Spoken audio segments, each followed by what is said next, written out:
Ngatiitei hurukuro inotevera. Tauriranai kodzero dzevana dzamunoziva. Zadzisa nezwi rakakodzera. Saka mazwi atapiwa pano ndikodzero, takasununguka, mhosva, mhando, mangwana, mururu, mutungamiriri, meterwa. Saka tinofanirwa kushandisa mazwi aya kuzadzisa. Nekudaro ngativerengei. Namba 1. Mukuru wenyika anonzi mutungamiriri. Ndiye mukuru wenyika, president, mutungamiriri. President wedu pari zvino ndiva Emmerson Dambudzo Mnangagwa. Ndiye mutungamiriri wenyika yeZimbabwe. Namba 2. Kutyora kodzero imhosva. Saka tikati semenzaniso, mwana wese munyika yeZimbabwe ane kodzero yekuenda kuchikoro. Kana mubereki kana vabereki vakasaendesa vana kuchikoro, vanenge vachityora kodzero dzevana. Nekudaro inenge iri mhosva.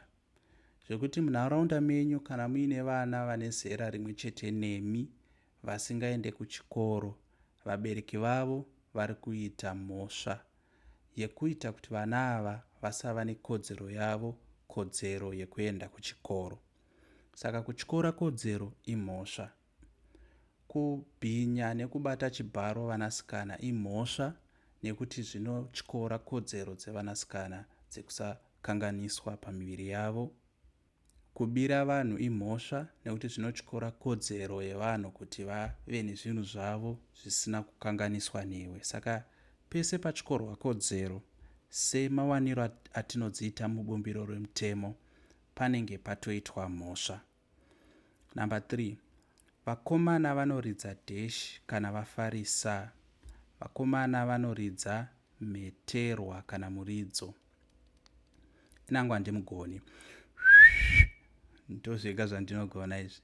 Ndinoziva kuti vamwe vanotomugona meterwa. Namba 4. Tine dhash dzakasiyana siyana dzekodzero. Tine mhando dzakasiyana siyana dzekodzero. Saka tine mhando dzakasiyana siyana dzekodzero. Different types of rights. Zuva rinotevera nhasi rinonzi chii? Mangwana. Zuva rinotevera nhasi ndimangwana. Nhasi chishanu kureva kuti mangwana unenge uri mugovera. Saka mangwana. Madzimai akaridza dhash pamuchato achifarira mwenga. Madzimai akaridza mururu. Ndomaridzirwo ayo, vamwe vanonyatsokuigona. Saka madzimai akaridza chii? Mururu. Namba 7.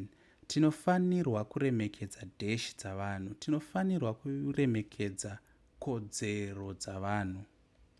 Tofanirwa kuremekedza kodzero dzavanhu. Namba 8. Tese dhash kutaura zvatinoda munyika medu.